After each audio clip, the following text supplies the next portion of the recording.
right, good evening, everyone. We're finally ready to go. Sorry we're late. Can we please stand for the flag salute?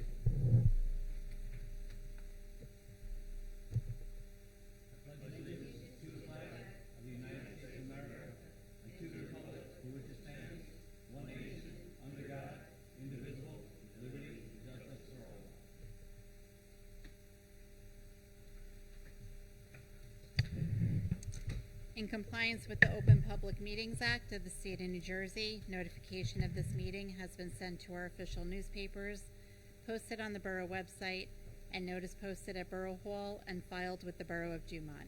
Council members Aponte. Here. Kelly. Here. Korolakis. Here. LaBarbera. Here. Morel. Here. Stewart. Here. Mayor Russell. Here.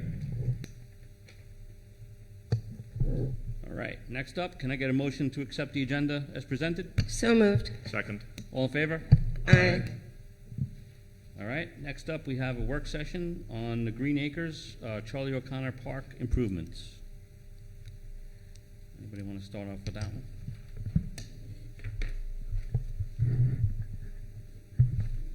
Yeah, if I could just, Janine, if we could get an explanation on the next steps on this, or Sure.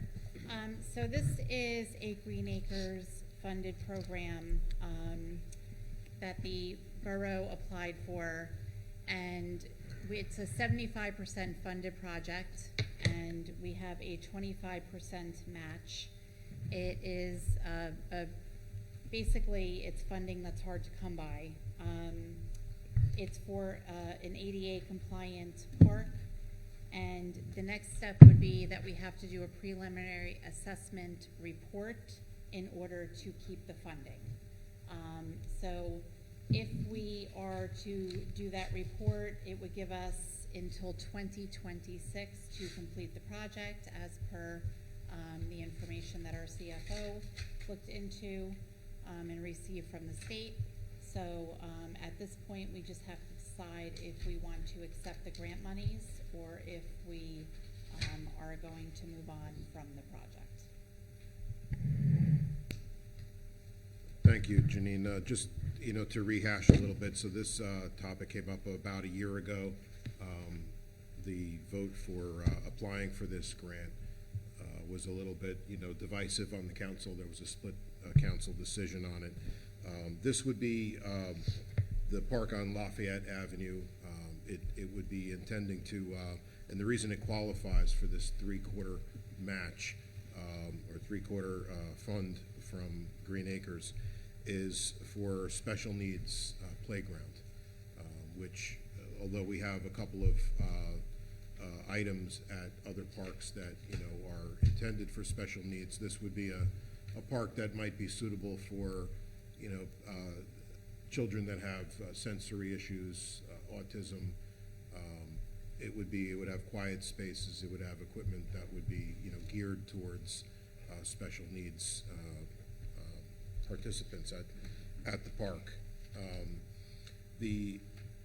Some of the hesitation, I think, among the council members, including myself, initially was that even though it's a three-quarter fund, to have to bond the amount that was needed for this park. So the estimates to do the improvement that we were planning for was in the area of $700,000. So the borough would have to bond for that money and wait for reimbursement after completion. So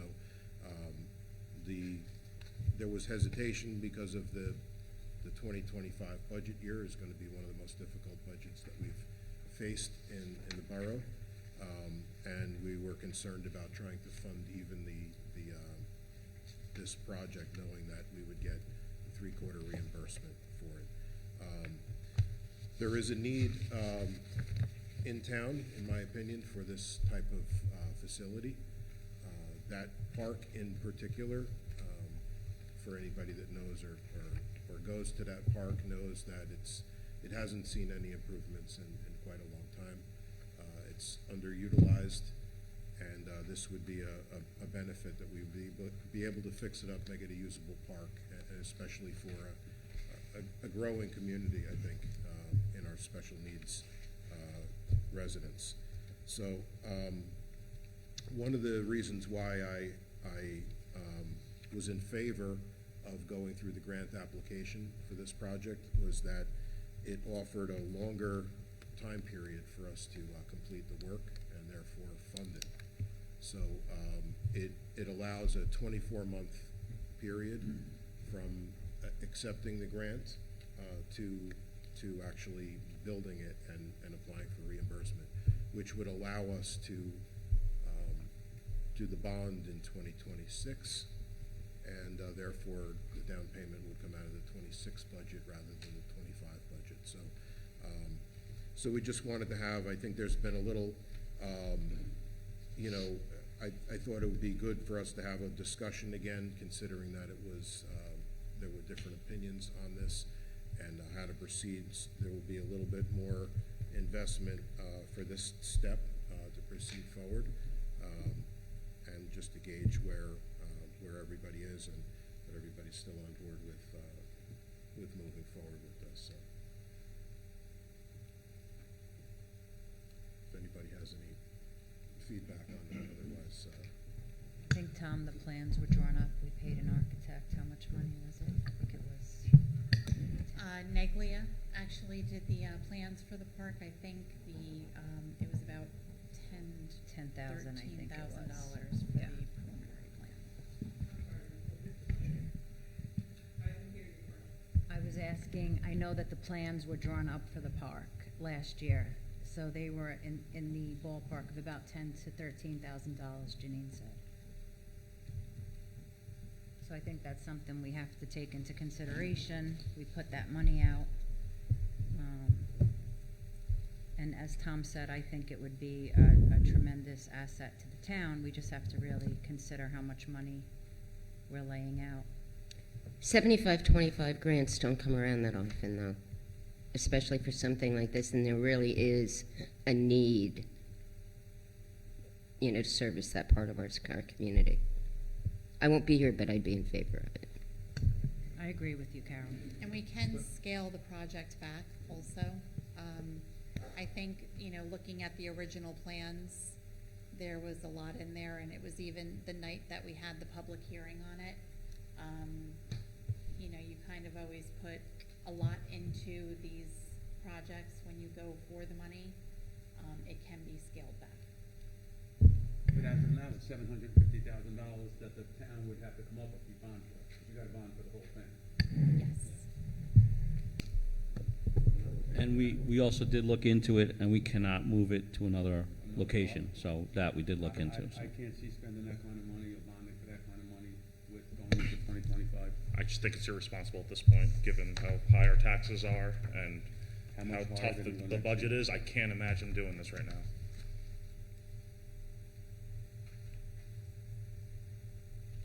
There's one of the things that you know to consider with this is the time period that allows us even to not go forward with this, even though we've accepted the grant.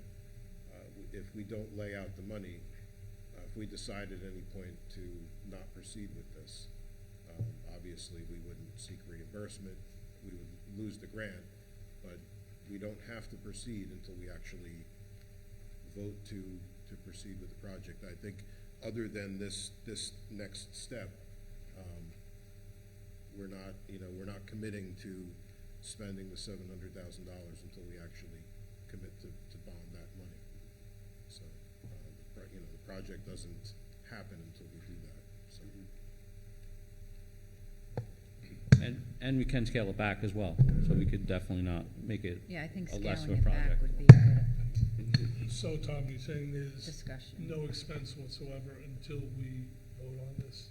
Or do we Well, have we've to already decide- expended a certain amount of money in plans, no right? additional expense. So I thought you mentioned a study or proposal or something that had to be done.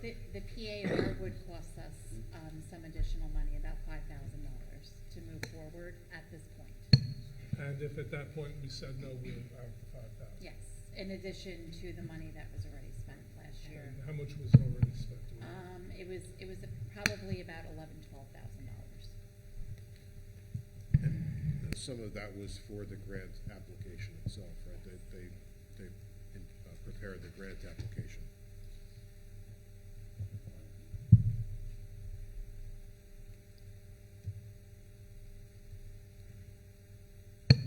We're at the point, I think, where we need to consider every amount, no matter how de minimis it might seem to be.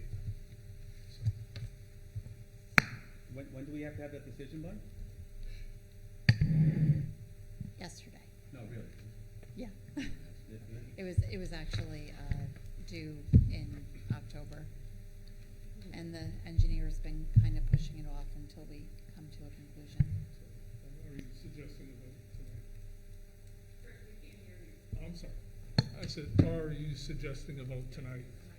Our live stream can hear it. If we waited for the next meeting on this, would that make a difference, would that hurt us? I think we should do it by.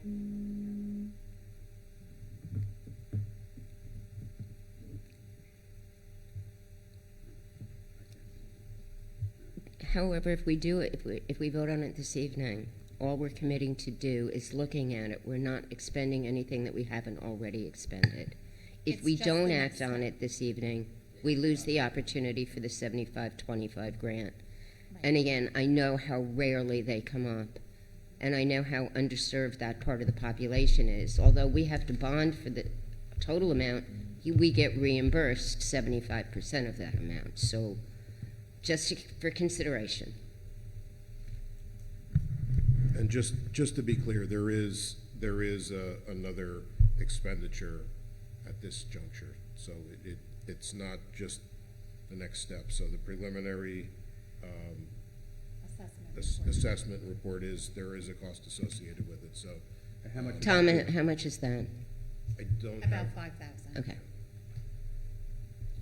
It's like an environmental study, right, to make sure there's no toxic waste or anything at the park, so that's what that's about, so they can proceed, you know? Wonder how many people remember who Charlie O'Connor is. You remember Charlie? Of course you do, because you were a grant school mom. He's the grants crossing guard. Yeah. Many years.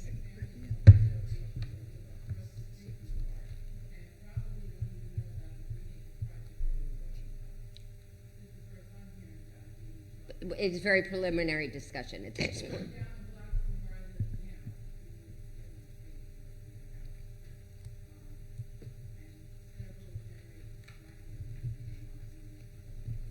I apologize. I actually shouldn't have started this conversation in the middle of the meeting. I can't help myself. We should give, yeah.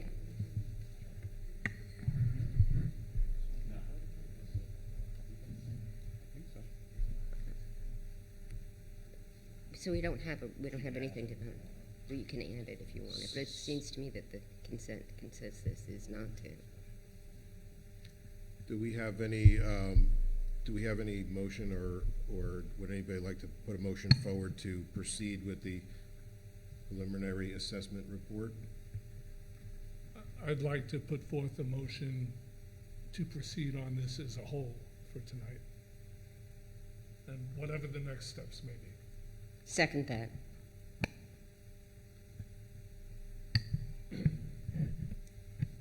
Council members Aponte, Yes. Kelly, Yes. Korolakis, No. LaBarbera, No. Morel, No. Stewart, Yes.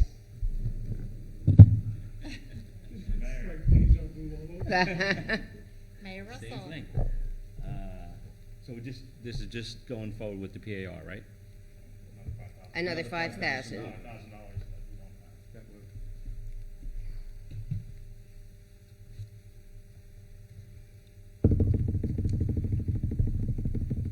I wasn't thinking about this. All right, I'm gonna say yes. I said yes last time, so. Okay. You don't seem so sure.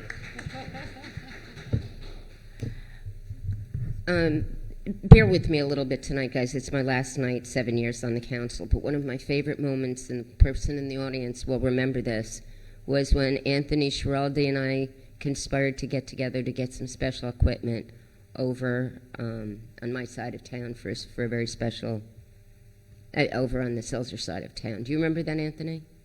Installing that piece, that was just amazing. And it made a difference in that young lady's life. And I wanted to add again, I know it was, it kind of fell the same way in terms of where everybody stood. And, while that might seem to some on the dais and some in the room as a council that doesn't agree, but before I ever, signed up to run for council, I always hoped that I would see a council up here that would be able to talk about some of the decisions and the things that they do for the town. And I'd never expected that everybody had the same opinion, but oftentimes we would see a unanimous vote on everything that was done by the council. So while this might look like we're divided, I think it means we are discussing. We're making sure that everybody has a chance to weigh in before we proceed on it. And I appreciate everybody's feedback and comments on this, so thank you.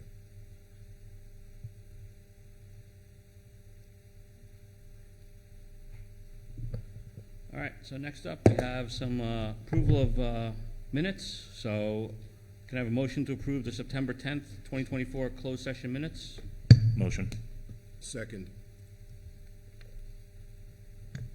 Councilmembers Conti, Yes. Kelly, Yes. Karlockis, Abstain.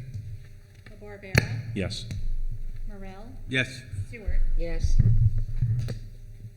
Okay, next up, we have, can I get a motion to approve the October 8th, 2024 closed session minutes? Motion. Second. Councilmembers Conti, Yes. Kelly, Yes. Karlockis, Yes. LaBarbera, Yes. Morel, Yes. Stewart. Yes. All right, next up, we have a motion, can I get a motion to approve the November 12th, 2024 public meeting minutes? So moved. Second.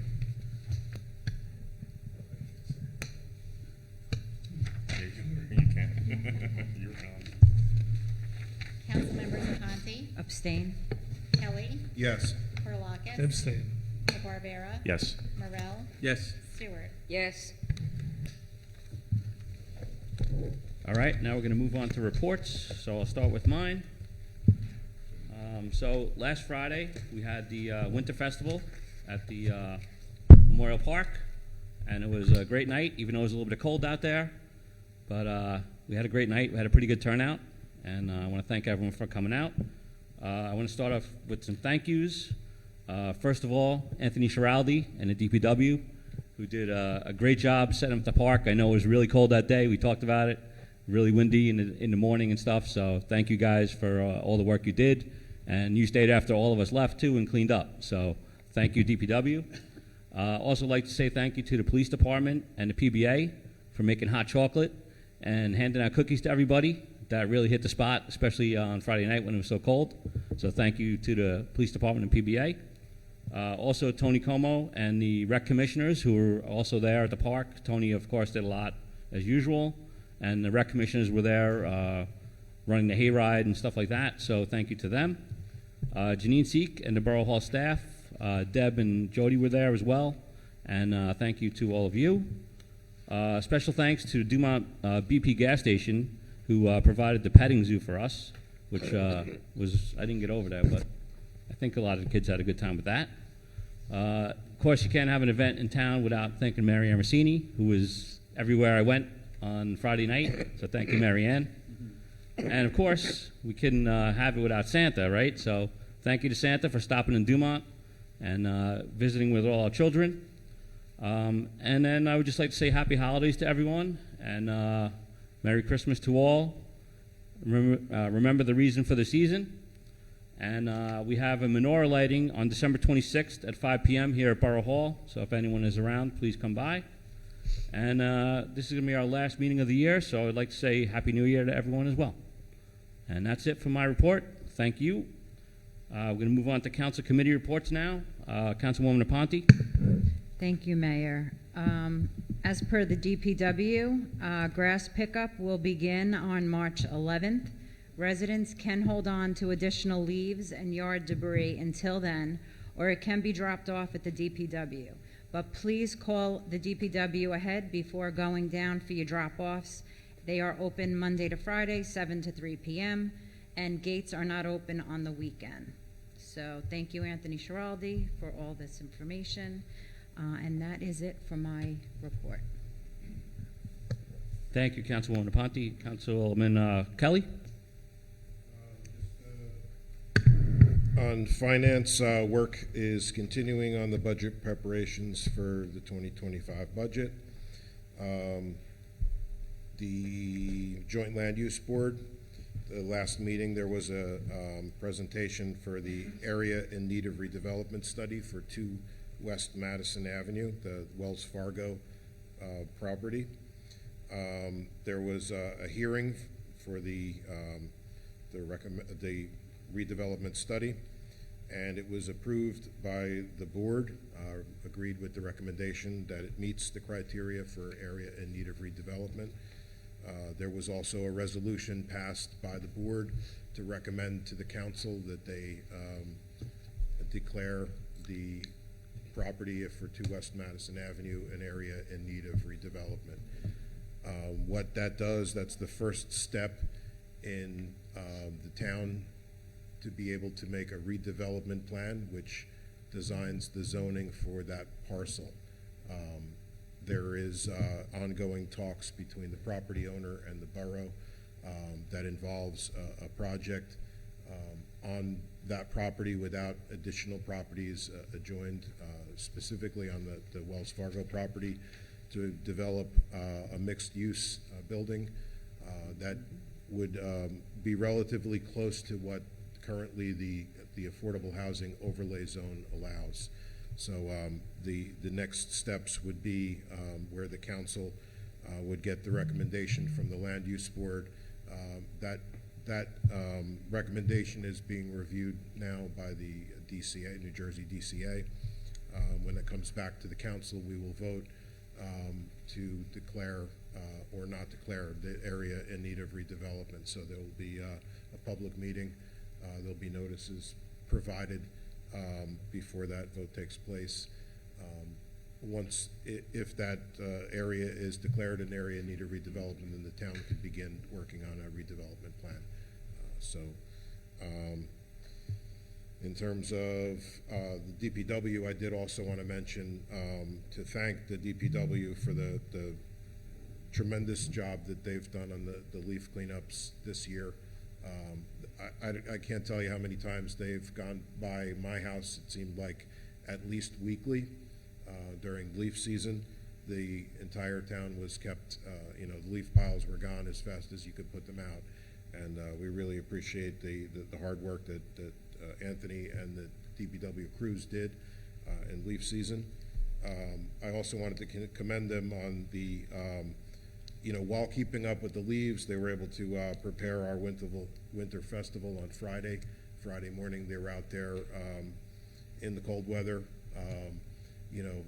Having just finished cleaning up the leaves in the park, they began to turn it into our winter festival, and they did a really nice job with that. Additionally, they've decorated the poles in our downtown areas, the light poles with lights, wrapping the poles and the holiday banners, which really looks nice. I think it's a great improvement, and we appreciate the effort that the DPW is putting in for our town. So thank you for that. And that concludes my reports for tonight. Thank you, Councilman Kelly. Councilman Korolakis? Yes, my report for recreation. Last week, there was the monthly recreation meeting. Let me start by saying or announcing the rec director, Tony Como, has announced his retirement middle of January. So first, we want to thank him for all his years of service to the borough. Wish him well in his future endeavors. And of course, he's always welcome back to give us some advice or an opinion on this or that, or just to hang out and talk about rec stuff. There was so much discussed at the rec meeting, and just about all of it was good. Bottom line, the rec programs are all growing at a fantastic rate. They're growing fast. A couple of highlights, and I actually couldn't keep up with all the good news. Basketball, boys and girls, is over 500 registrations total in that program. That is huge. Wrestling has over 80 kids in it. Hockey, and their practice is starting this week, I believe it is. 45 players and 13 in the mites, I think they call them. And we have several people from out of town in the hockey program. In addition, Twinborough, we're getting estimates to put up a new scoreboard up there. So we should have that finalized and start moving on that very quickly. Just finally, I don't want to take up everyone's time. As was mentioned, this is our last meeting for the year, so happy holidays, Merry Christmas, Happy New Year, and good cheer to all. Thank you. Thank you, Councilman Korolakis. Councilman LaBarbera. No report this week. Thank you. Thank you, Councilman. Councilman Morel. I also have no report, but I'd like to thank the police. Anthony, good luck on your retirement. May be long, and enjoy your new motorcycle that you just got. Thank you for our police. Thank you, DPW, all these guys. Just thank you for doing a great job they did on Winterfest. And me also, a Happy New Year, Merry Christmas, Happy Hanukkah, and Happy Holidays. God bless everyone. Thank you, Councilman Morel. Councilwoman Stewart. Thank you, Mr. Mayor. Social Services and Food Pantry. Donna, again, is doing her magic, feeding lots of people who are still in need. There's still a need that exists. I can't quantify the number of turkeys and hams we gave out this time because I was under the weather and couldn't participate. But I know it was a very active year for our food pantry. Wearing her other hat, Donna Falborn and the senior citizens have been having a grand time. They had their annual Christmas party at Seasons last week. I was under the weather. I couldn't attend. They had their Christmas bingo party yesterday. Anybody who's interested in bingo, every Monday, Senior Center at 11 o'clock. I'll probably be calling it in my retirement, so... and so they had their Christmas party yesterday, and today they were all off gambling at Wyndham in Pennsylvania. So senior citizens have been very active. I had sent out requests all over the place for volunteers to help with the ambulance corps, and I know that enough people turned out that some people got turned away. They showed up to work, and there was nothing for them to do. So overall, that's been a very, thank you again for the community for bringing back something that I think we missed, and that was the Christmas tree sales. There's just, it's a good community builder, and it's an important thing. My police report, which I know you always wait for because I always make a mistake on it. Okay, there were 1,582 calls for service, 94 calls for medical service, 30 calls for fires, 7 calls for commitment. Patrol report, 517 traffic summonses were issued, 422 for parking, and 95 moving. 28 motor vehicle accidents were investigated, 8 burglar alarms were responded to, 1 warrant was served. There were a total of 7,190 miles traveled for patrol activities. And again, I remind ourselves that we are a 1 mile square community. 5 street lights and no decorative lights were not functioning. That's interesting. Let me take that back. 5 street lights were identified to PSE&G for repair. 1 car seat was installed, and there were no cases regarding animal cruelty, thank goodness. Detective Bureau, 14 domestic violence incidents investigated.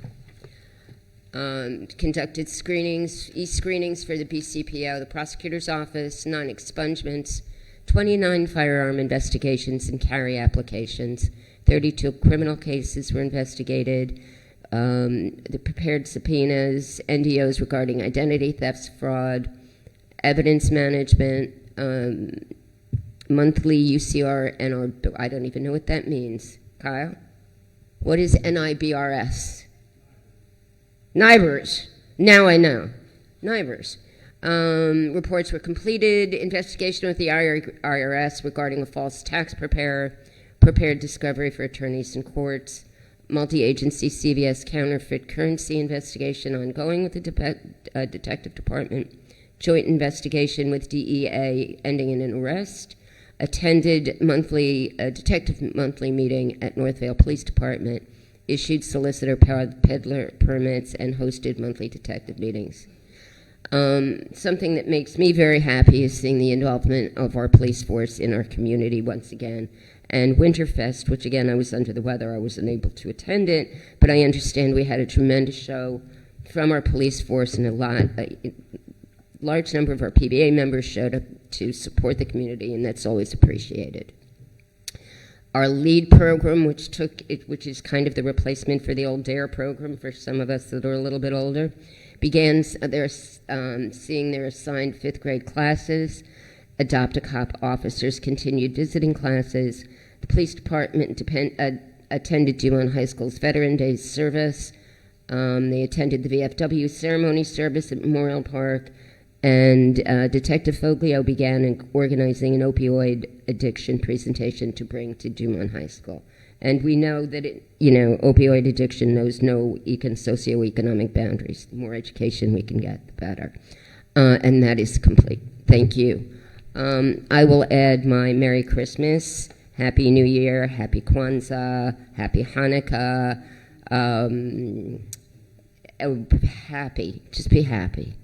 And also to say it's been an honor serving this community for the last 7 years, and I thank you for your patience with me and all the support that I've had over the years. Thank you.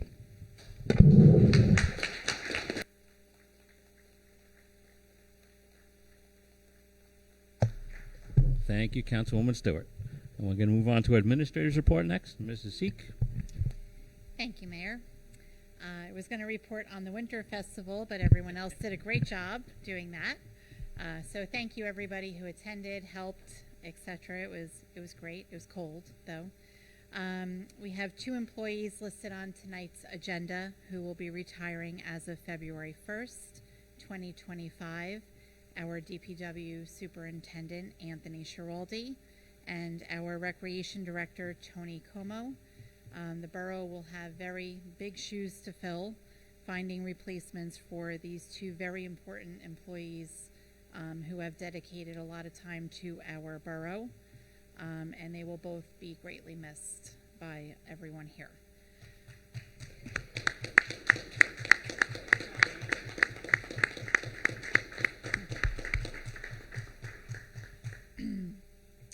Tonight is also Councilwoman Stewart's last official meeting with the borough, except for Signed Die, which will be next year.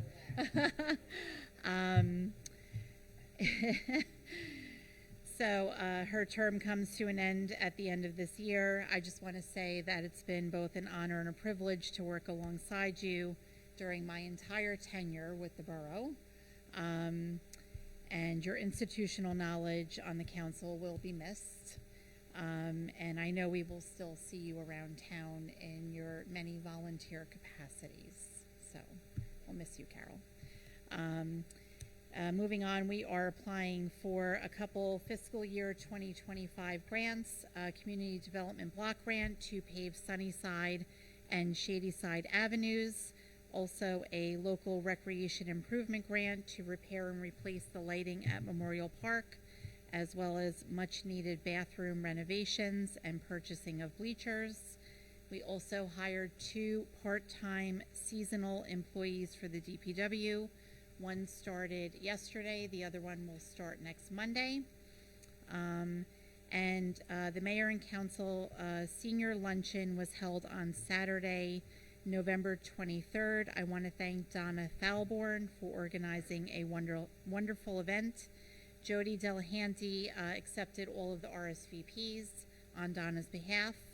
And I want to thank Mayor Russell and Councilwoman Aponte for helping serve all of the seniors at the event, as well as many members of the Borough Hall staff. It was a nice event for our seniors in town. And that's my report. Thank you, Janine. I already volunteered Carol for some more stuff already, so. Yes, she did. All right, we're going to move on to our CFO's report. Mr. Rutsch. Thank you, Mayor. Quick report, just 3 resolutions to just gloss over quickly on the consent agenda. The first one is the authorization for sale of vehicles valued under the bid threshold. These are just vehicles that the police department, fire department, public works have reviewed and have been deemed unusable, not fit for use, and that minimal value, scrap metal value. So we found a buyer, Teplitz Metal Processing. There is a listing of all the VIN numbers and all the vehicles that will be going up for sale. So just wanted to make light of that, and once we get the numbers in terms of how we did on the sale, I will report it. We also have a resolution for our crossing guards being bumped up $1, something that should have been done in January. Unfortunately, there was some back and forth on it, but they will be getting their retro pay and will be going forward for the remaining 2 pay periods of the year at the $18 an hour rate. And then the final resolution is the first of 2 budget account transfers. It's just addressing any over expenditures and any control accounts that we had throughout the year for departments, any monies that were not anticipated in the beginning of the year, any repairs, anything that was kind of not budgeted for when we did the budget. Just a way to take money from pot A and move it over to pot B and just wipe away the over expenditures. As you know, when we close out the end of the year for the budget, we are not allowed to have any over expenditures. So this will handle that. We will have one more budget account transfer resolution put on Sindai, and that will close the books on the 2024 budget. Just a quick side note, just want to offer my congratulations also to Tony Como and Anthony Schiraldi. Spent a lot of time working with Anthony specifically over the last 16 months. Definitely has a very good perspective on what's good for the town of Dumont. Made me feel welcome from day one. Tony as well. It was an honor and a privilege to work with both gentlemen. I wish them well in their retirement. And to Councilwoman Stewart, thank you for making this not so easy job easy at times. I appreciate you and the rest of the members of the mayor and council making me feel welcome from day one. It was an honor and a privilege to get to know you and to work with you. Congratulations.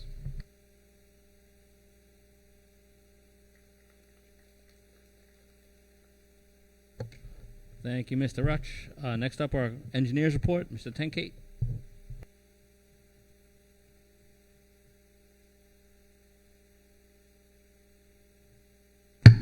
Good evening, everyone. Short report again. We continue to work with the DPW on our compliance with their stormwater management report that's required to be done. The filing for the stormwater permit. On Prospect Avenue, I think I reported last time we had a pre-construction meeting on October 31. The utility companies are working in the street now. We want to get them done before we start working the spring. So the water company and the gas company is working there. We continue to bring the plans for the municipal building sewer remediation to completion, and we'll be meeting with the administrator shortly on that. We submitted plans I reported on last time to the DOT for the Columbia Ave crossing. We haven't heard back from them yet. We submitted the plans for the community development for the Marion Ave project, resurfacing project. They had to do an environmental review. We have not heard back from them yet. Public Service is working in town on gas main replacements, and we prepared the cost estimates for the application to community development for Sunnyside and Shadyside Avenue. With that, I'd like to again thank Anthony and Tony. I worked with them over the last 2 years. It's been a pleasure, and they're good people. And congratulations to Councilman Stewart, and I wish everybody a Merry Christmas and Happy Holidays. Thank you. Thank you, Pete. All right, next up we have our attorney's report, Mr. Geist. Briefly, as you can see from the closed session agenda, the council's been busy. When we start late, it's because there's important things I have to do in the closed session. A lot of it is confidential by nature, so I can't get into the details. We're hoping to wrap up, and we are wrapping up several of the litigation items, and as soon as they're officially wrapped up, there will be some publicly available updates that I'll share. right now we have a few court dates coming up. The Centrillo litigation that's listed in the closed session has a court date December 23rd. The CSX litigation has a court date February 11th. So they're moving along, and some of the other matters, like I said, will be settled shortly. And at that point, we'll have updates. That's all for now, Mr. Mayor. Thank you. Thank you, Mr. Geist. All right, Janine, resolutions? All items with an asterisk are considered to be non-controversial by the council and will be approved by one motion. There may be further discussion prior to the vote upon request of a council member or member of the public. Any item may be removed for further discussion or roll call vote and will be considered in its normal sequence as part of the general order of business. Resolutions 24-306, Bills List. 307, Authorization for Sale of Vehicles Valued Under Bid Threshold at Private Sale.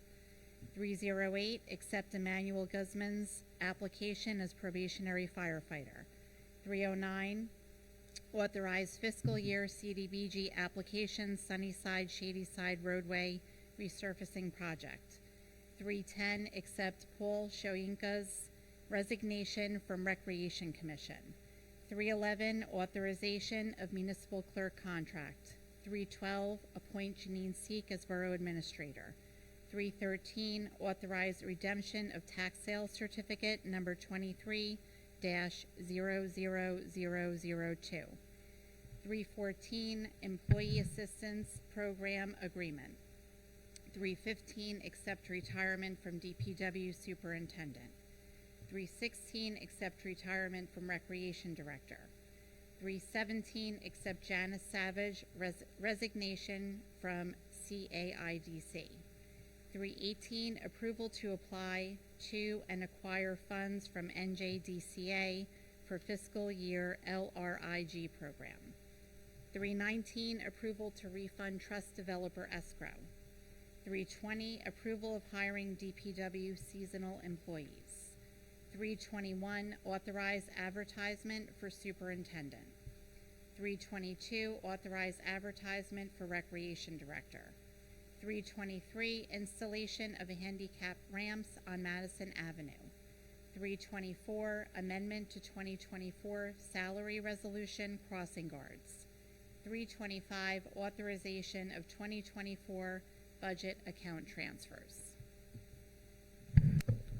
Okay, thank you, Janine. Do we have any comments from the council? Yes, I just wanted to, take the opportunity now, since that's, the two are on the consent agenda, to thank Anthony Giraldi for his 38 years of service to the town, and just to commend him for the tireless work that he's done on our DPW, both in his regular working hours, after hours, anytime. I can't think of a Dumont event that Anthony wasn't the face of.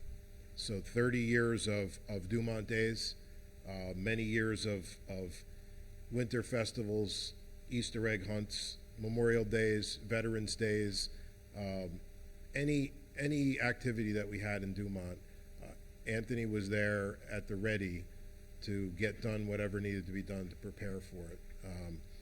Really, it's going to be a loss, to not have Anthony there on a day-to-day basis. I hope we still see him at some of the town events, and he'd always be welcome at the microphone at any one of those events. But my wishes for your long, healthy, and happy retirement, and my thanks on behalf of the residents of Dumont for all the work that you've done for us. So, outstanding job.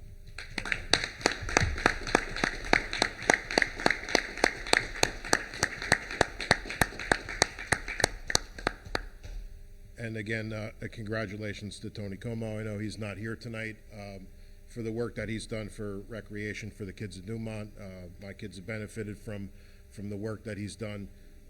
We appreciate his efforts. Like I said, many of the same activities also involved Tony Como and the Recreation Department, the commission, to put together and staff and really look out for what's happening with our kids' sports program. So our best wishes for him to have a long, healthy and happy retirement, and we thank him for his service to Dumont. So thank you to Tony.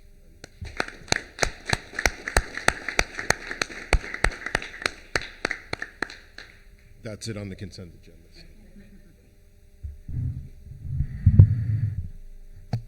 Yeah, I would also like to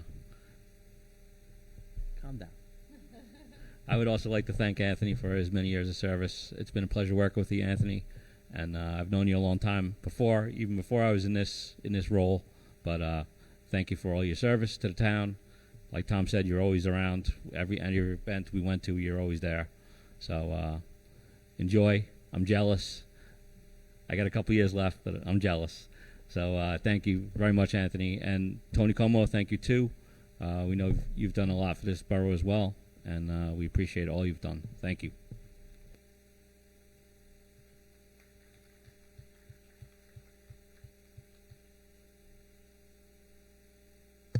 All right, can I?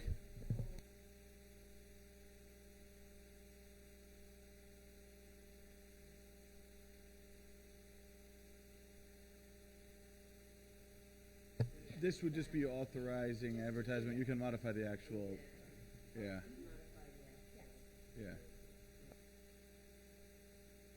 Yeah. Okay, can I have a motion to open to the public for consent agenda items? Second. All in favor? Aye. Okay, we're open to the public for consent agenda items only.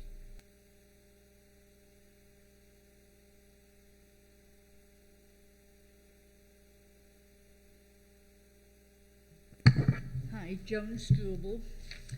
I have a question about the police cars and DPW vehicles. How many are we getting rid of? And you said they're going to what, scrapyard? No, they're being sold. I have it here. I have 9 vehicles. I can list them if you'd like, or if you just want a total. Just total. Yep, 9 vehicles, and they are going to Teplitz Metal Processing is classified on the resolution as the purchaser at a private sale without advertising for bids. Okay, so, all right. Now, where's the money going back to for selling the cars? Once the vehicles are sold, we'll sit down and make a determination as to where the money's going to go, and I will report it at the next meeting. Okay, all right. And just a note on those, they actually tried to sell them at auction and they didn't sell. Okay. Is it because the mileage or the wear and tear? It's just being classified here as vehicles that are listed below are not fit for public use and have either minimal value or scrap value. That's all I Okay, have. all right.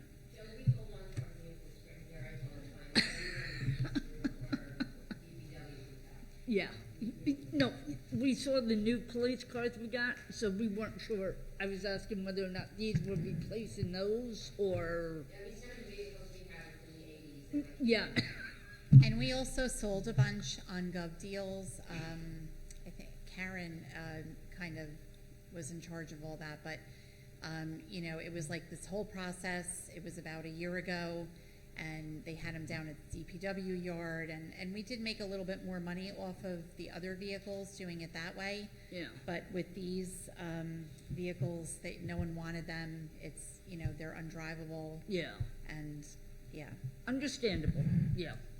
The handicap ramp for Madison Ave. What's it costing, and how are we paying for it? It's actually, the county is paving Madison Ave all the way. So we just have to do the engineering for the handicap ramps, and we actually get reimbursed for it. But we have to put out first, correct? We have to design them, and then we get reimbursed. Am I correct, Pete? Okay. We get reimbursed, but we have to put out. We have money to for put it the- out first, yes. Right. Do we have it to put out? Just for the ramps, not Yeah. for the Yeah. road. Right. Yeah. Yes. But the ramps are expensive itself. It's just the engineering, not actually pouring the concrete ramps. It's Right, actually just yeah. the engineering. Yeah. So. Okay. But the engineer is expensive, you know. It's about $7,000. For the total or? Okay. But all right. it's, Pete, I think it's what, about 50 ramps that you engineered? Okay. So 7,000 for 54 ramps? Okay, all right. All right, well, that's not too bad, but still 7,000 that we don't have right now. That's why I'm asking where that money is going, because we're so tight in the budget anyway, where the money's gonna be put back from the sale of the cars, or whatever you wanna call it.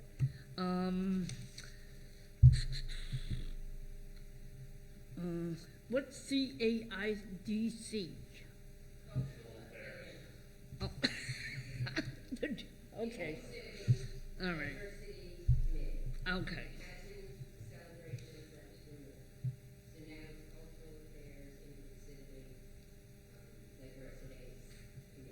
Okay.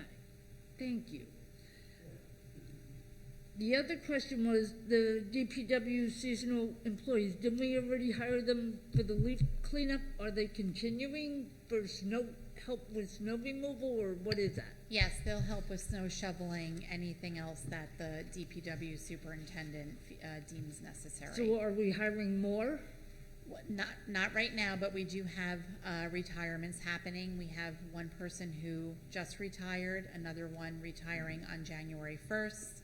The superintendent is Right. retiring on February 1st, and another pending retirement in the spring or summer. Okay. So So that's what, okay. Now, does the leaf seasonal guys go through the winter? Seasonal with plowing or the no? seasonal is starting right now. Oh, seasonal is starting now? replace some vacancies in the department. It's So- just, If I could just chime in, there's a difference between, we have temporary workers that come in through the summer through the leaf season. Okay, This is not that. These are seasonal workers, which are basically a supplement to our regular staff. They are hired by Dumont versus the temporary workers are hired by an agency. okay, They work less hours. This is sort of like a training ground for potential hires. Okay. And it supplements our normal workforce, so. okay, all right. Okay, thank you very much.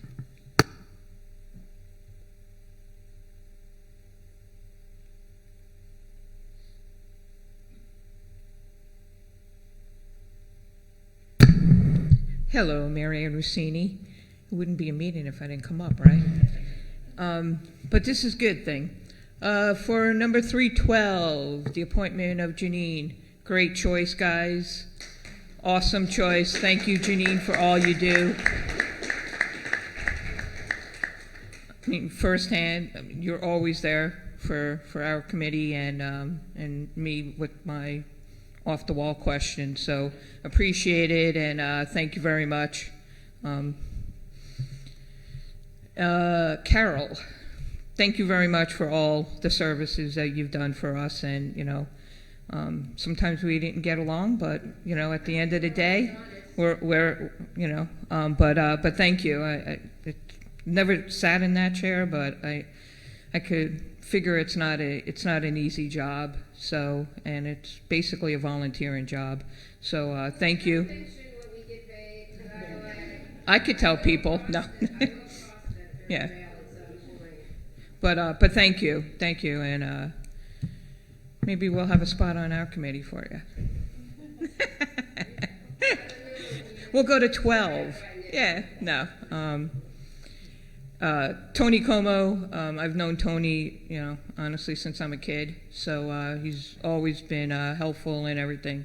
Good rec director, you know, especially when I was commissioner and stuff like that back then. So appreciate everything that Tony Como did for the town, and especially the kids and even the adults. You know, I know there's men's softball and everything. So congratulations to Tony and Anthony. What can you say? You guys said it all, but you know, for our committee, the ABED committee, he's always there. I mean, give him a call at 6:30 in the morning on my way to Jersey City. He answers his phone or whatever, and that's AM, you know. So appreciate everything, you know. Always willing to be there, and even for the residents, you know, you're down there and a call comes in, you know, he's not just all of the things that are going on, it's the residents too. So congratulations to Anthony, and like I'll offer Anthony too, we did the beautification committee, you know. If you're bored, Anthony, come to ABED. We'll keep you busy, but thank you. What? We might get like 25 people on our ABED committee, you know. So, but to all the individuals, thank you, and well-deserved retirement and whatever else they're going to be doing. But thank you very much. Thank you, Mary.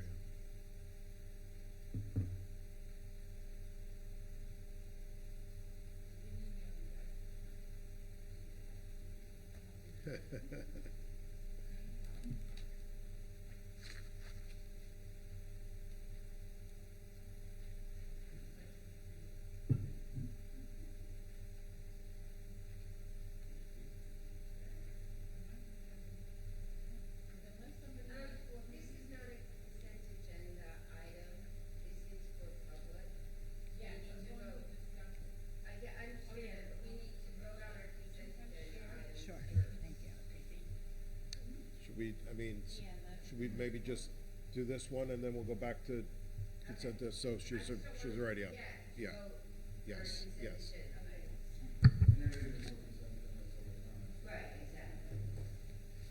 My name is Jeannie Gongora, and I'm here to continue business we discussed at the last meeting regarding a parking space situation in front of the residence of Mrs. Patricia Sullivan on Erie Street.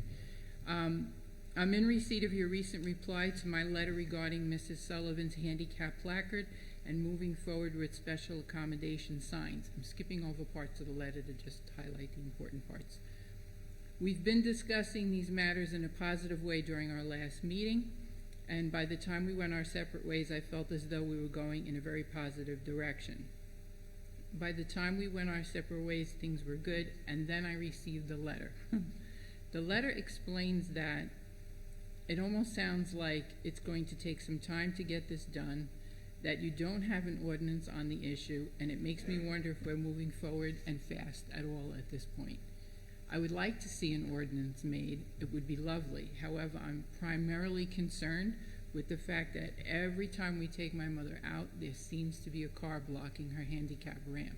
It's either on the grass because there's no curb and very close to the ramp, or we have to double park and get her in between cars with a wheelchair or a walker, try and get her into the car, and there's two bumpers back to back, and then take the wheelchair and go all the way around the cars and put it into our vehicle, and then go out into the middle of the street to get into our vehicle to pull away from the front of her house, or park a few doors down at somebody else's house and have my mom, who's 84, walk all the way down to the car and then back up the hill to Erie to get into her house.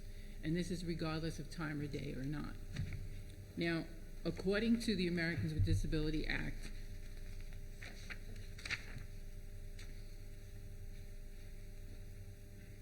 a person has a right to access their private home from the street, which is, of course, Dumont Township owned, and onto her private property. Access to the property is being blocked by multiple vehicles, and therefore making it impossible for her to get in. If there was a handicap space, this would be completely eliminated. Or if there was signage warning people that parking in front of the ramp is, first of all, rude, but also not allowed, or putting in a yellow curb in front of the handicap so that it could be a pickup drop-off zone instead. The American with Disability Act requires people with disabilities to have equal access to public and private areas, including the right to access from the street to private homes. Pedestrian access in state and local governments must ensure that people with disabilities can access pedestrian routes in public right-of-way. This includes providing curb ramps at street-level pedestrian walkways and across curbs. We could be asking for that, but we are not at this time. Accessible routes and sites to buildings are required to have accessible and must have at least one accessible route to connect them. This can include parking access, aisles, walkways, ramps, curbs, and ramps. We've already put in the ramp. It's been there for decades. It was used at the same residence for my grandmother. So now my mother, who is now disabled and in her 80s, uses the same ramp. We've continued to have family ownership of the same property for a long time now. The ADA protects people with disabilities from discrimination in housing, and our rights may have been violated in this particular case. According to the Americans with Disabilities Act, it requires people with disabilities having access to public rights-of-way and routes, including the streets, roadways, and highways, including the curbs and ramps, providing ramps with pedestrian access walkways. And it goes on to explain that if you believe you've been discriminated against, you can seek damages for pain, humiliation, emotional distress, and request reasonable attorney fees, and seek penalties against the party who violated the law. So I'm asking you at this point to please explore getting this parking situation resolved before we have to take further steps. Can I ask about your driveway? Is there a reason the driveway is not accessible? Yes, because on the side of the driveway, very close to the edge of the driveway, is the neighbor's property. There's hedges between the property that are owned by the other party. And if my mother is on that spot, she's still, the way the driveway is situated, has to go around to the passenger side because she's no longer driving since she's had a stroke. So we have to get her in the passenger side of the car. It's impossible to access from that side of the property. And that isn't her property. We'd be on someone else's property trying to squeeze her in between, on a hill, by the way. It's an incline, so it would be very difficult for her to get into the car. And the ramp is not there. Her property is a double property, so if you were to look at her property, she owns what's her numbered property and the additional lot next to it. So it's a little larger than a double property. The ramp is on the other empty portion of the property. So on the left-hand side is where the ramp leads down from the house. The driveway is on the far right-hand side of the property. Thank you. Any other questions? We'd be more than happy. We already submitted pictures of what was going on and photographs of how difficult it is for my mother to get from point A to point B. If you'd like, you could go down and check out the lot at her house. The address is furnished on the paperwork. If you look at your house, is it to the ramp is to the left of your driveway? Is here's the ramp? driveway's on the right. It's on the other side. The ramp is on the left on the other property. Technically, the ramp leaves the divide. It's a double lot. So the house and the ramp start out on one lot, and then the ramp zips around. It's like a zigzag. Yeah, no, it goes like that. I And it passed goes it. So out. does your ramp come down to a sidewalk? It comes down to a sidewalk, and then after the sidewalk, it's a town sidewalk, and it's within the 5 foot. The sidewalk is within the 5 feet of the curb, so that it's your sidewalk. Because we had this argument with town over getting permits to get a tree removed. You guys insisted that the dead tree was yours, and you weren't going to remove it, and it took a long time to get. We were like, we'll remove it. You don't have to, and you're like, no, we're not going to give you the permit. So that sidewalk's yours. I'll pull out the permit paperwork and the argument conversations back and forth with the tree commission. So you want that sidewalk? It's yours now. So you don't have an access ramp. You don't have a concrete ramp. We're not bringing that up. We just want her to be able to get in and out at the end of the ramp. So the ramp comes out your side door, not your front door? No, it comes, there's a porch in front of the house. It comes off the left-hand side of the porch. And then it goes to the back of the property, it goes over, and then out to the front. So that it has the proper incline and decline coming in and out. The ramp was approved by town through the program of the county where the prisoners were building Yes. ramps Yeah, many yeah, years my- ago. They had an my family engineer had that come in. done, too. Yeah, it was like officially done. It wasn't like we slapped up a ramp on the side of the house. But it's on the opposite side of your driveway. Right. So there's obviously some legal issues and some policy issues here, and I've been There speaking- really should not be, because under the state No, law. and I don't mean in a bad way. No, mean in and a way- I don't mean in mean a way to argue with disrespect, but this has been greatly researched. Yeah. But I The mean, state provides a law that says the township must provide parking and accessibility through Americans with the Disability Act. You're supposed to provide parking spaces for people with disabilities in private homes and in multi-unit homes, grocery stores, restaurants, and Which is why I'm everything. saying there's some legal issues and some policy issues Right. here. Yeah, we have And to I'm not look into it. necessarily disagreeing with you on anything you're saying. What I'm saying is that the council is taking it seriously. What I'm gonna recommend and what I was just speaking about is there's gonna be an ordinance committee meeting. We probably should go take a look at it. We'll arrange that with you and we'll be in discussion with you before the next meeting. So Okay, the- because we're in month 2 now. My mother's been Yeah. out there in the rain and the cold and the wind, trying to go to doctor's appointments, visiting family and friends, and we're trying to scoop her up and get her in and out of the car, and it's really unfair. And plus, God forbid there's ever an emergency, which we've had emergencies, and the town EMTs had to go up the front stairs with a stretcher to get her out of the house and come down the front stairs instead of having access to the ramp because the whole street was full of cars and there was no space for them to pull in either. If there was no parking at all at that area, would that work? Would that satisfy your? Well, there should be some sort of parking there, but the ramp shouldn't be blocked. Like, we're just concerned No, about. forever. Put no parking No, where that no, ramp we is. take Yeah, that no ramp and park- put no If you put up parking a sign. sign that says no parking, pick up and drop off only, or something to that effect, like you would have in front of, say, the front of Borough Hall. Husky Drive. Right, then just put a sign there, paint a yellow curb. I'll even buy you the can of paint. No, Just but as if long that's as something it's legally legal. we can do, we'll do. Yeah, if that's cool and everything's fine, if that's Yeah, it's a doable. lot quicker. Because the problem is, we have one family on the block that even when you guys put up the no parking because of the leaf pickup, they still have cars hanging out into the street because they have too many teenagers with too many cars, and they're the ones primarily blocking the ramp. And if you say anything to them, they're like, "No, it's a parking space," and they walk away. But common sense and decency, any one of us would see a woman who's in her 80s hobbling down with a walker and say, I shouldn't park there. It's a whole block that's empty most of the time, so they got to park in front of the ramp. That's what the problem we're having. We've called the police, we tried to be rational, it's not working. Could I offer the possibility or the suggestion, and I don't know, I mean, we could run through, make sure it's legal and that it's possible to do, but while an ordinance is being investigated, and so one of the reasons why an ordinance, it requires 2 meetings, so it wasn't started tonight. It obviously wouldn't have been, if we had one ready, to be completed before the end of the year. Okay. So, but in the interim, would it be possible to put a temporary no parking posted signs in front of the house, just to alleviate until we can Because maybe it determine would be what like to do? training wheels. It would not have to be addressed again. That's possible. The police chief has discretion to do that.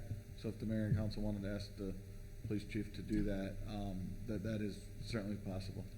Okay. That might end the whole situation. It might be somewhat intimidating, and then there'd be the space available in front of the ramp, and it would discontinue the parking issue.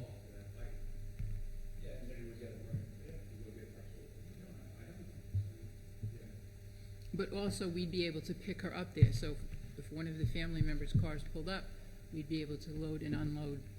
That would also be, I don't want to get a ticket because we're just picking her up. Okay. And I also don't want to make you guys look bad, you know, the nice lady on Erie Street there can't get in her car. Okay, so that's it. Thank you very much. Thank you.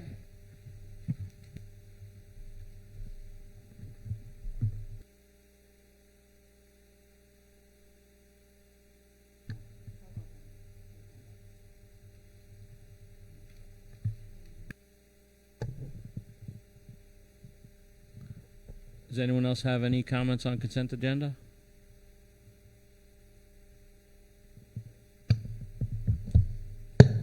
Okay, seeing no one else, can I have a motion to close the public consent agenda? So moved. Second. All in favor?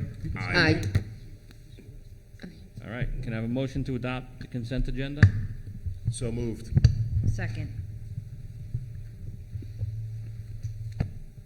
Council members Aponte, Yes. Kelly, Yes. Orlakis, Yes. LaBarbera, Yes. Morel, Yes. Stewart. Yes. I thought she was gonna Okay, can I have a motion to open to the public for general comments? So moved. Second. All in favor? Aye. Okay, we're open for general comments. Jesus Christ.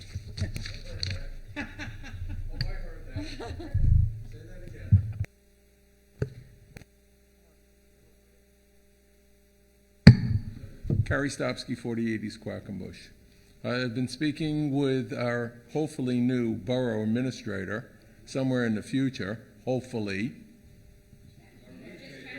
I'm saying permanently from now on. Okay, I know. Anyway, thank you. So, moving forward, we had a great discussion about what's going on in Quackenbush, as I keep on bringing up. I know that you guys are kind of looking into it, you know. You already had the police do a study on it. It's still an issue with how many cars go up and down just to cut through, not to go through the center of town, to go hit the light. So to me, that's still an issue. You know, they run stop signs, they do whatever that they have to do. I know 22, 23 miles an hour on an average, but the handful of cars that do speed, you know, I'm not going to stand there and, you know, flag these people down.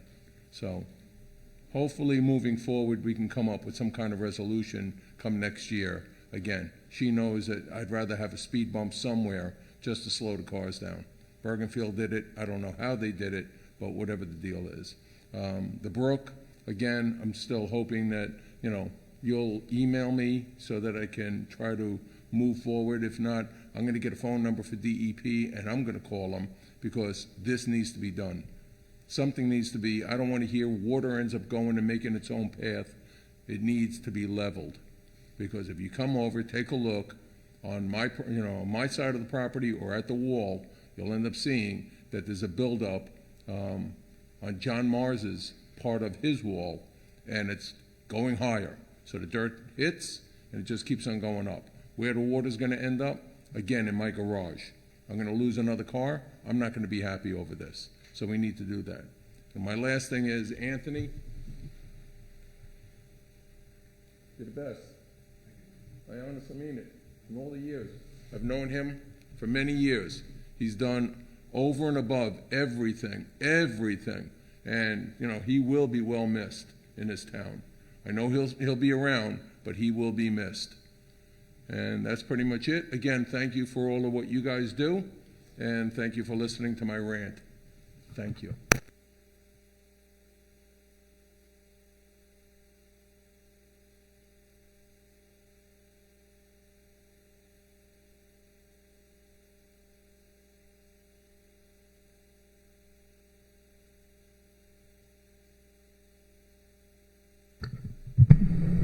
My name is Bruce DeLine. I live at 67 Beacon Street. I'm requesting consideration to going back to the original calendar schedule. You met for years on the first and the third Tuesday, and with this new shotgun approach, it really makes it very, very hard for the public to plan, to be aware when meetings are. Sometimes they're on a Wednesday, sometimes they're on a fourth Wednesday or fourth Tuesday. I really think that for the sake of the community and continuity, when you develop your schedule, that you would contemplate going back to the original. Thank you. Dr. DeLine, I just wanted to address a couple of the reasons why we've changed some of the meetings is, for instance, if there's a Monday holiday, we try not to hold a meeting on a Tuesday because then the resolutions don't get posted on that Monday. So we work around that. If there's election day, like June and November, we move the meeting during those months. So some of the reasons why they get moved if there's something else going on in that month. Well, I totally understand that. With some of them. And that was your past practice anyway. Yes. So there really is no change. But I'm talking about the circle of meetings. It's not explained away as easily as you just said. Thank you.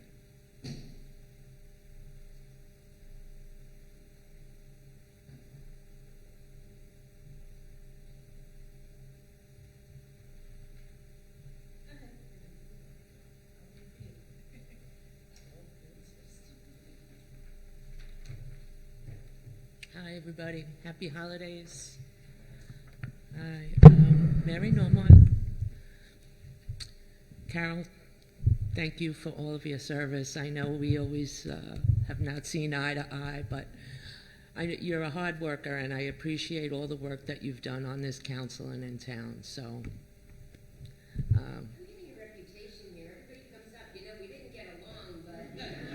oh well, it's been a minute. We've been no. No, and I respect you for that, and I respect you for that. I said wait till you hear what I have to say next month. Anyway, I do appreciate you. Thank you so much. Now, Dawn, I'm only kidding. Totally forgot why I'm up here. Oh, just a couple of questions. First thing I noticed, the Borough Hall went from potential litigation to pending litigation on the agenda. Is there a reason for that? Did something change? I know it was always potential, but now it's a pending. Which one was that, Mary? Pending litigation for the Borough Hall? Closed session item for Borough Hall. So Borough Hall wasn't on there. Building Department lawsuits on there. Maybe that's what you're. The building. Okay, then I don't know where that came from. I was told to ask a question, but anyway, I'm embarrassed. Let me see what else. Oh, is there a mechanism in place if we're going forward with the Green Acres 75% payback? Is there a mechanism when we get that money, say we get it reimbursed to us, that this goes and pays down the bond from whence it came? Or it just gets, whatever we get reimbursed goes back into the general fund? Yeah, as of right now, we don't have a mechanism that directs it to exclusively pay back the debt. That could be something that we discuss doing. Because it always seems like we borrow and then we end up with this extra money and it's just more debt. We're never paying down any debt. So, They just continue to roll. And it keeps on. It's just a vicious cycle that keeps on rolling. Well, how is that? We can discuss it. Please do. Thank you. Merry Christmas. Happy Hanukkah. Thank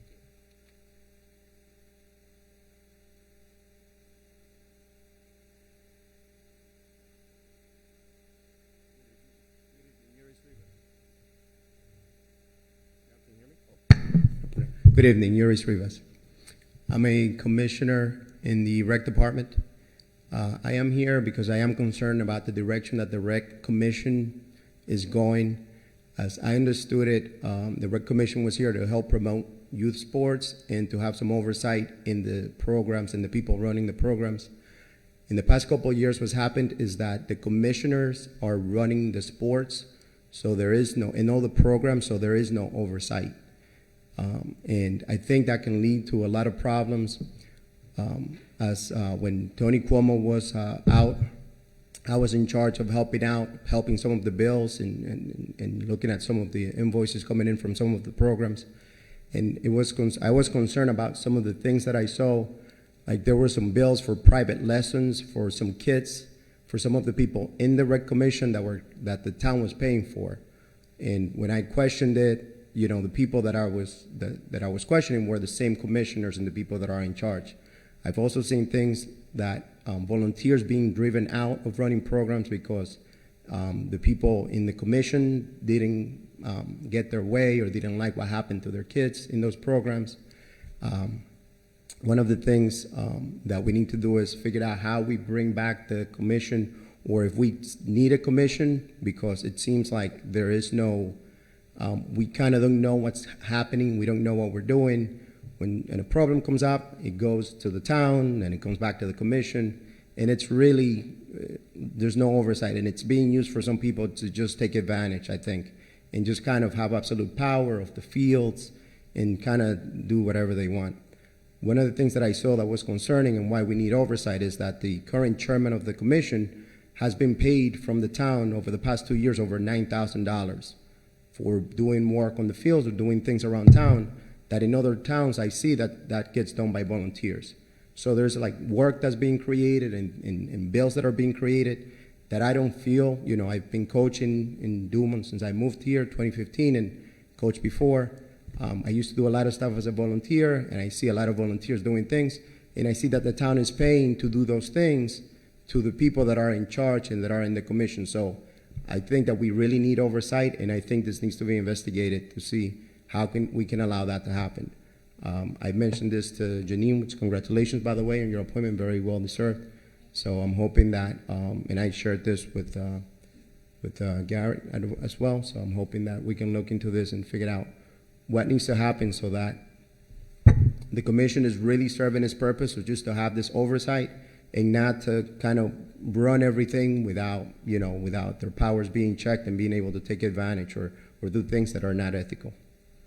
I'm gonna address some of what you said, not a lot of it, but just some of it. As far as the complaint that you mentioned about the chairman being paid by the town,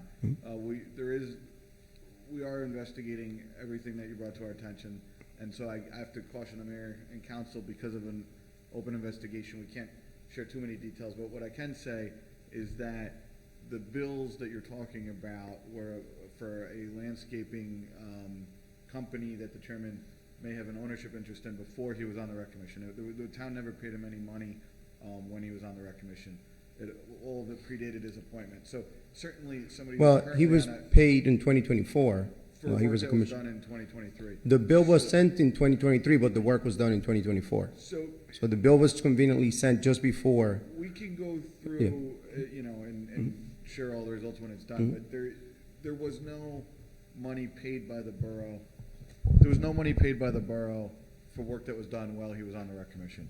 It was all work that was done, and certainly nobody who's on a commission should. But be the getting work paid was by the borough. done while he was a The work was commissioner. done prior to when he was on the commission. No, it wasn't. Our investigation showed it was, but that was done Okay. prior, and I can share that with you too. Okay. As far as the rest of your organizational concerns, there's certainly discussions with the rec commission. That the mayor and council can speak on if they wish. Certainly, there's a lot, a lot of discussions to be had, and it's the goal of everybody up here, from my understanding, obviously to make it the best it is for the kids, and with the kids first and foremost in mind. And there are discussions to be had in the appropriate forum for that. Yeah, what I'm seeing is that a lot of the commissioners that were here when I started have left, and I've spoken to them, and they have expressed that they no longer want to be a part of the commission because they don't feel that, it's making a difference. They don't feel that the commission is doing what it's supposed to do, and it's really turning off a lot of volunteers. And I want to make sure that we continue to attract good people that are going to come in and help promote the programs and not, be turned off and continue to leave. So, thank you.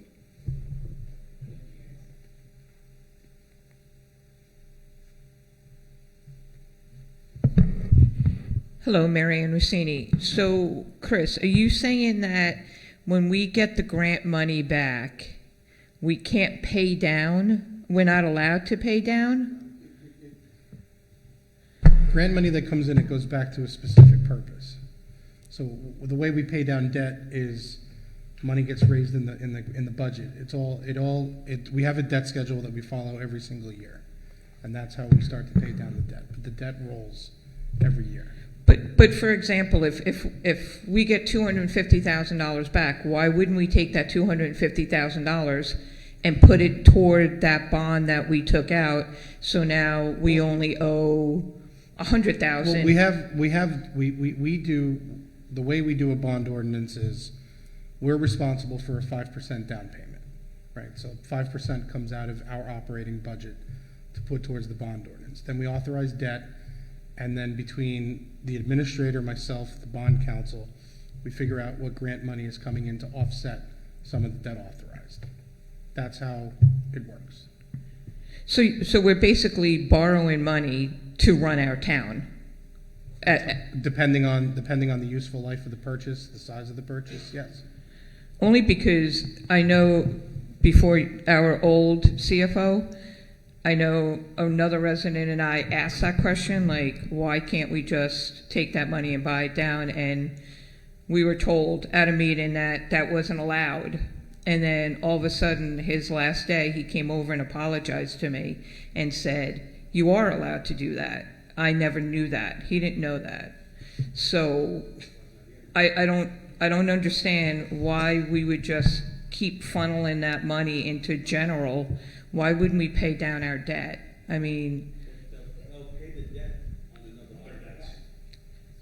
so it's not going to go into general, but do you take, let's say you get that $250,000. Are you taking that whole $250,000 and putting it on another bond, or are you throwing it into the general fund and you're paying back, and you're just paying the interest only on that bond, or paying the monthly payment or the yearly payment and all of that stuff? We follow a debt schedule. We have principal and interest payments that we make twice a year. So in terms of the grant money, if it's money that we lay out, the grant will reimburse the money that we laid out. Right, but what do you, I guess I'm not getting it, or I'm not So understanding, Chris, or I'm not if we explaining get it. $250,000 back, does that $250,000 go directly towards past debts or any type of debt, or does it go towards general If fund? it's a grant that we get for a specific ordinance, it'll go back to replace the money that we laid out for that specific ordinance. In terms of any past debt, any grant money that comes in for those specific ordinances, that will go back to pay down the debt for that specific ordinance. In addition to that, we have a debt schedule that we pay. We make payments in February and August to pay down all the old debt that we have listed. I'd be happy to share that with you. Right, because when I first said it, we're never going to get out of debt. We will never get out of debt as long as we keep borrowing. So how does the town ever get out of debt if we keep borrowing $500,000 here and there, and then we throw it into a general fund? We're still going to have that $500,000 bond. You vote no. What? You vote no on the projects. That's how you get out of debt. No, but you don't have to vote no. All you have to do is, when that money comes back in, instead of putting it in one other little pot, you put it back into that bond that you borrowed. And then we're only paying the 25%. Because you have to do improvements to the town. You have to borrow money, but it's the money that comes back that's what you got to worry about. Municipal finance is like a totally different beast from regular finance. It's completely... So they're setting us up to be in debt forever. That's basically what you guys are telling me. Whoever's making these rules is setting us up to be in debt, and we're like $50 million in debt. The money comes back, the grant money comes back. It's not like you have this one grant for Green Acres for $500,000, and then when we submit the paperwork for it and we get it back, it goes right here, and that money that we borrowed is gone. It pays down other debt that we have been accumulating for those. So it is paying down. But it shouldn't. It should go back to the bond that you took out. But to keep it that's simple, over time, simply borrow less. Right. That really 50,000 foot level, borrow less next year, a little less next year. Over time, your aggregate debt will go down. But or even some municipalities, it's Well, 15 years. We're also going to see a debt fall off 2 years from now. We are, and that's with what we've borrowed recently. But Chris, with how much debt we're Chris, in? is that a misstatement that we will see some of our... As per conversation with our auditors, 2026, we're going to be having a lot of debt drop off our books. As long as we don't borrow and pave streets and stuff. And if a fire engine needs to be done, if you issue new debt, you're responsible. Right.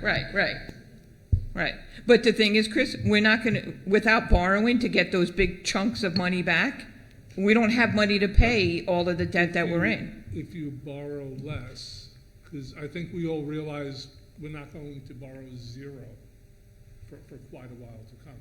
It's a long process. Right? Oh, I understand. There I are understand. towns that have on austere and are at zero debt in New Jersey. And it took them 15, 20 years. I was talking to one of the mayors. It can be done all the way. It can be done halfway. We need the discipline to reduce spending, reduce borrowing. May have to make some tough decisions along the way. Okay, so I guess just one question, and I guess, so you're saying that we cannot make a big payment on any bond. We have to follow a schedule of repayment. We're not allowed to do that. There is a debt schedule that is authorized from the state of New Jersey and from our auditors, and we have to follow that debt schedule to a T. It'll give us a breakdown of every ordinance that we owe money against. It will let us know what our principal payment is, what our interest payment is. We are responsible to make those payments twice a year. It is a set schedule. And we can't ask the state that, hey, listen, we got a donation from somebody for $100,000. We can't pay an extra $100,000. I mean, it doesn't, I could ask anything. It's just a matter of what they tell me in return. But I mean, I'd be happy to run that past our auditors and see what they say. Well, don't listen to me. No, I'm absolutely going to listen to you. I'm kidding. I figured I have to leave on a laugh. I think what she's getting at. No, I understand. If magically $200 million fell on this table, which won't happen, some of our debt we could almost immediately just pay off. Yeah, you could probably draw up a fund and allocate the money towards the debt. But some of it, and I think I asked this months ago, you can't repay early. Right. But There's a schedule for a reason. Right. Okay, thank you.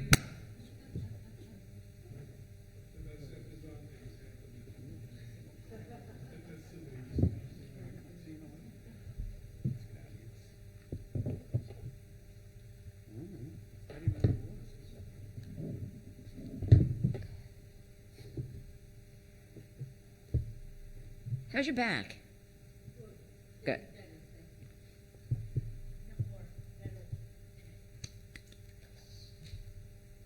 Hi, Joan Stubel. Question for you. Poor Chris. I think you may know the answer. We were talking about the houses that were foreclosed on. We were going to open a trust. Where's the money for the trust coming from? And how much are we opening it up for? I would have to talk to our tax collector, find out what monies we received from the foreclosed properties. Okay. Once I get, he's on vacation this week. Once I get that answer, we can figure something out and I'll get you an answer. Okay. All right. I want to make sure it wasn't coming out of money we don't have. Okay. Thank you.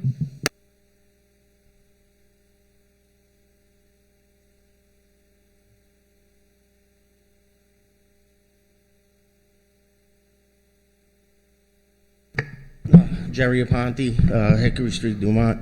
Again, Carol, I gotta say, Carol, we had a bumpy ride going back and forth. I'm sorry, I'd be lying if I didn't say it. But look, hey, it's not how we started, it's how we finished, right? Thank you very much for all your time and hard work. I know you put a lot of your heart into it. I thank you very, very much.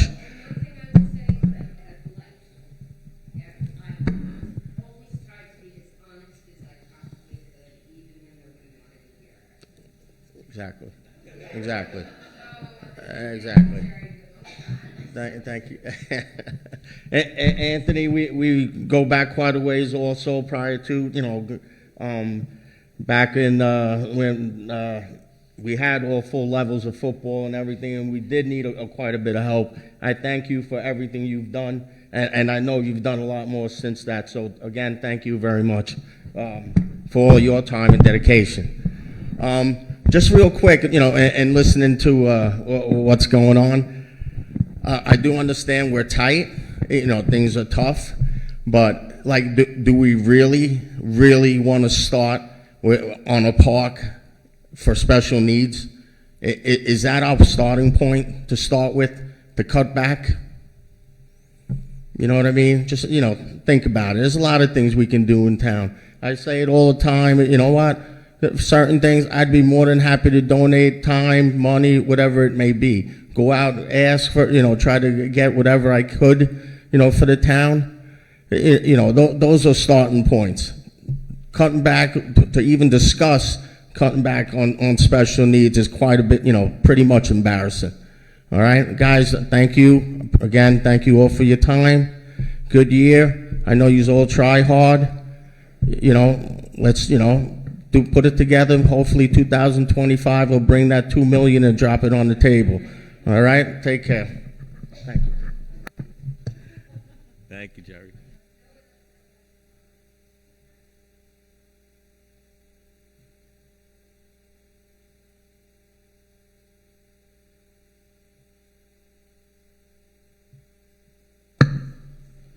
Okay, my name is Bruce DeLine. I'd like to make some general commentary on this discussion of debt. I've been coming to these meetings for 9 or 10 years, and I have researched a lot of the debt that we've gotten into.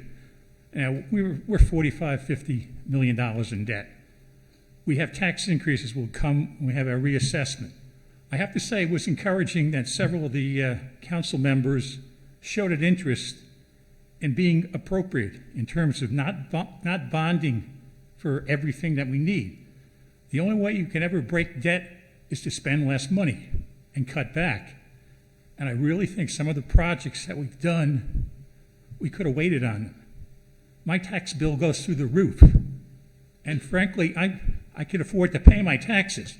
Many other people are not as fortunate as I might be. And I really think in 2025, you as a council and a mayor, you really need to get your act very close to the best and do the right thing. I totally understand you're going to need money to do certain projects. That's a no-brainer. But some of these projects, my street, you repave my street in front of my house with 4 feet, the entire length of my property. Beacon Street is shot. It's been shot for the last 20 years. Now, the fact that one of the council people lives on the street, I don't think that street will ever be repaired.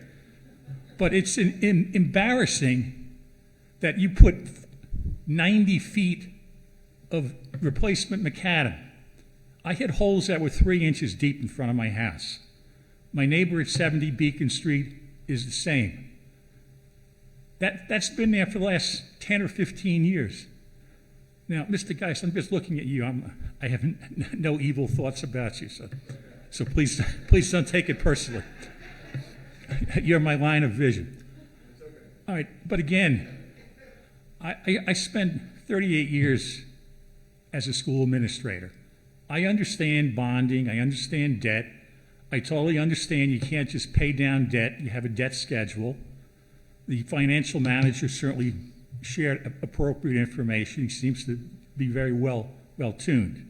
You can ask the state to do anything, and he knows the answer before he asks the question. You can't negotiate with the state in certain areas. In the finance of municipalities, you are an advantage because you can borrow money at will. If you're working in a school district, you have to get the voter approval, and that's not always so easy. And I drive around the town doing various errands. There's a lot of houses that nobody is living in. You're losing tax money. I read the tax lien payments that you advertise in the paper. There are people who are really hurting here.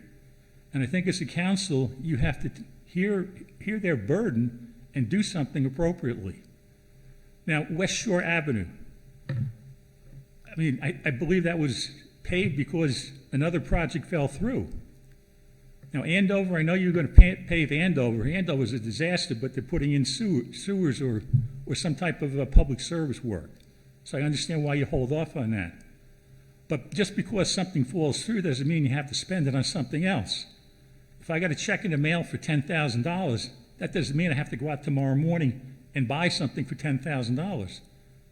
There's always breakage in the budget, and I think as council people, you have to really look to use that breakage effectively, whether it be for tax remedy, giving money back to the taxpayers, or doing something with it, paying projects for cash.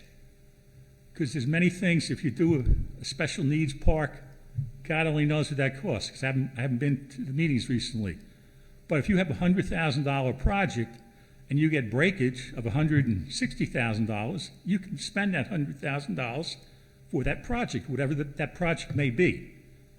And I think with some creative financing and cutting back, you might be able to make some headway on your debt. But again, until you as a council say, we're not doing road work for the next 2 years, that's the way you're going to save money. That's how you're going to get out of your hole. Because if you look at the rates of interest, they're going to come down a little bit with the Fed, but they're way up from where you were. 5 years ago, I was saying you're borrowing money at 1%, 2%. What are you going to do when it's 6%? And no one listened to me at that time. Many of you were not on the council, so I can't blame you. But other people were on the council, and what I said came to pass. You can't rob Peter to pay Paul. Please consider what everyone is saying. I understand. I understand you're sitting in a hot seat. I worked with board members. I was a superintendent of schools. I was a principal. I understand what you go through. I really and truly do. But you need to be judicial as to how you spend money. And I mean that sincerely. Thank you for listening. And Dr. DeLion, just to address one item that you mentioned, switching up West Shore for Andover. So as we were in a cooperative agreement for the paving of Andover and the other roads that in a pre-construction meeting it came up that PSE&G had a major project replacing gas lines that they were planning to do in the next year. So we did cancel those roads for this year, but since we had already committed and accepted a bid with a contractor for that project, we would have been in violation of that contract. So West Shore wasn't pulled out of a hat. It was a road that had been previously considered. It was on the list from the road department of most needed road paving projects. So it matched up in a similar fashion along with Baker Lane, which was also in need, and a number 5 on a scale from 1 to 5 according to the DPW. So both of those roads were roads that had been considered already, and we would have lost money if we didn't proceed with the co-op and the amount of the bid that we accepted. I totally understand that. Sometimes you sub out, sometimes you have a change order, things happen. I just brought that up as an example. Obviously, you have a logical explanation that, I can certainly accept and understand that. But again, next year, Juniper was a disaster for the last 20 years. And it finally got paved. I mean, you know exactly what my house looks like, the pavement. It's a disgrace. It really is. Harrison was a disgrace. Lexington's a disgrace. I mean, Harrison, you pay finally. But they were putting in 50 by 50 patches in the street. So all I'm saying is, you guys are in the hot seat. You have to be judicious. You have to make intelligent decisions and articulate your decisions to the community. Because the community, frankly, and again, I'm not looking at you, Tom, the community, frankly, is fed up. I'm fed up, and I can afford to pay my taxes. Other people have other issues, and they can't pay their taxes. And the taxes go up and up and up and up. Thank you. Thank you.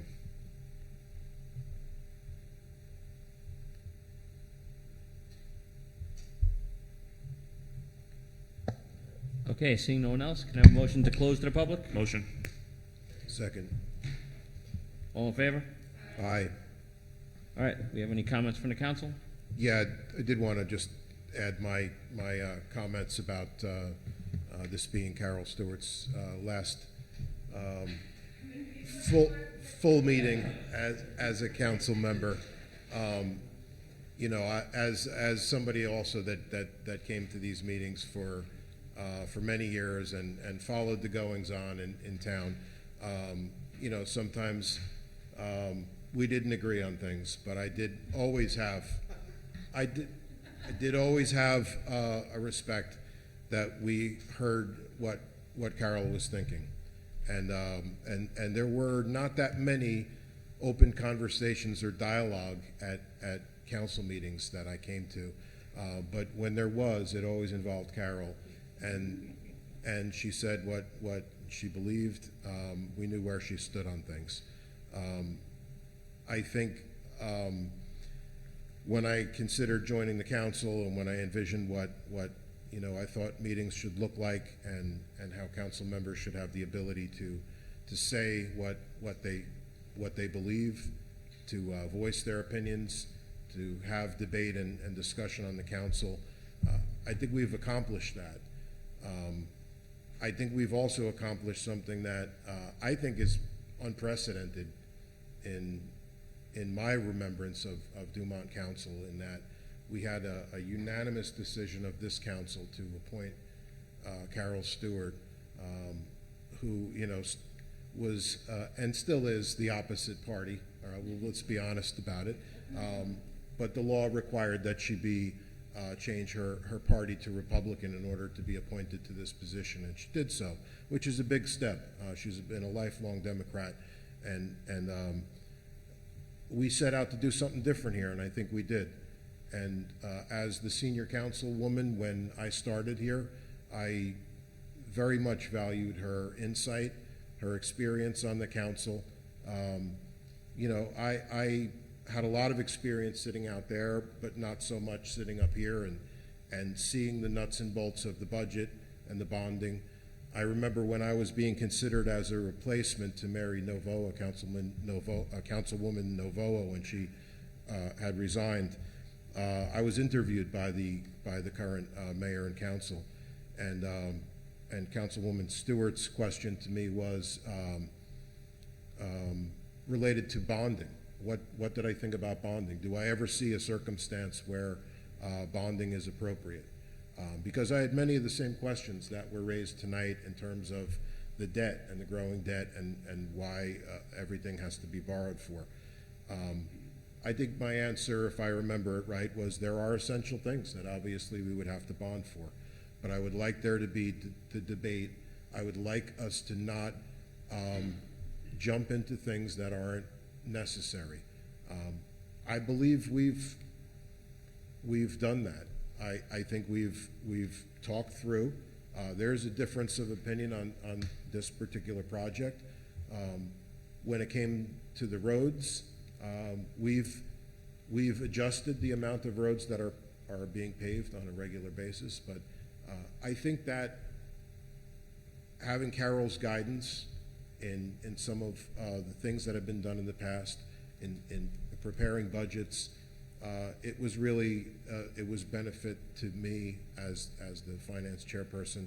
It was a benefit to our council to have some of that connection to what had been done in the past, and I appreciate her friendship. I appreciate the efforts that she puts forth to the people of Dumont. She walks the walk as far as being a servant to the people of Dumont, and I think everybody that comes to the meetings, they can clearly see that. So I'm really grateful that you accepted the position of councilwoman.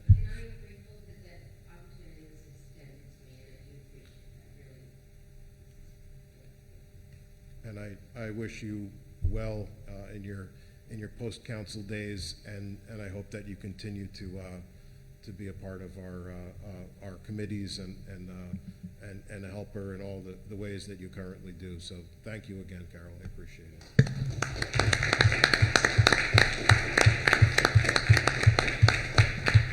And Mayor, I just want to add that, and I won't go on as long as Tom. It's okay, Tom. You did a great job.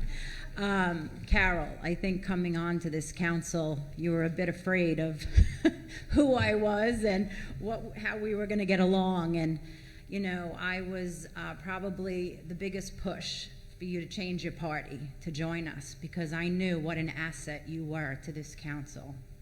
You do so much for the police, for the senior citizens in our town. You're at every party, every festive event they have, finance. I've learned so much from you in the past 2 years. I value you as a person and as a friend, and I thank you so much for doing everything that you've done for this town. We so appreciate you, and I will continue enjoying your friendship, and I know that you will volunteer and do everything you can for this town. So, as Tom said, we are grateful for you, and we thank you for your service, and much health and happiness to you.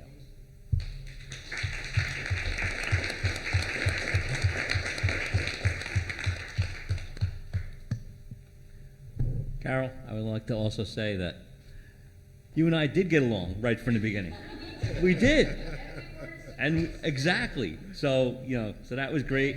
And, I appreciate all you've done, all the help you've been to me for my journey on this as councilman and mayor. So, and I appreciate your friendship greatly. So, and thank you, Carol.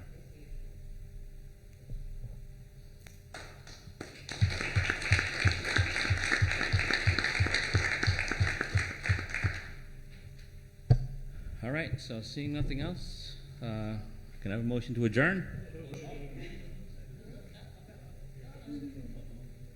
Hey, you're not in public comment section, buddy. Sorry, I'm not used to using a microphone in Dumont, so I just wanted to. Tom said something to me the other day. You're the voice of Dumont, and I thought that was pretty cool. I just want to thank everybody for, even everybody in the residence today, also, but especially everybody up here. It's been a long 38 years working here, and I loved every minute of it. Been through a lot of mayors, been through a lot of borough administrators, been through a lot of council people. Actually, some council people are even here that were on the council when I was pretty much just a couple years into my, into my service to the town. But I just want to say, I also did get along with Carol, and I wanted to say, congratulations to Carol. And also to Janine, who I get along very well with. A lot of fun conversations. I'm going to really miss working with all the guys and girls at the DPW, but also coming up to the Borough Hall to see everybody up there, because we've always had a lot of fun, very professional, and all the council people. Even I always say like it's like a friendship to me also, because I've been on the stage with Carol. We acted together with my son. Yeah. So yeah, we it's like it's not only just like the professional work, it's just everything. Like John said, I've known him for many years. I graduated with Tom, so it's like we've a lot of fun working for the town, and I'm really going to miss it. It's getting to be bittersweet now. I think I told this to Janine this morning. I said it's to the point where when you're going to retire, John said he was jealous. Don't be jealous. You'll be getting your on the motorcycle. We'll be riding. Don't worry. I think Don's going to buy a motorcycle too. He's going to go with us. But I just wanted to say thank you and congratulations to Janine and also to Carol. It's always been a pleasure, and everybody's always been so nice, and we all get along, and that's the way it should be. And I just wanted to say thank you very much.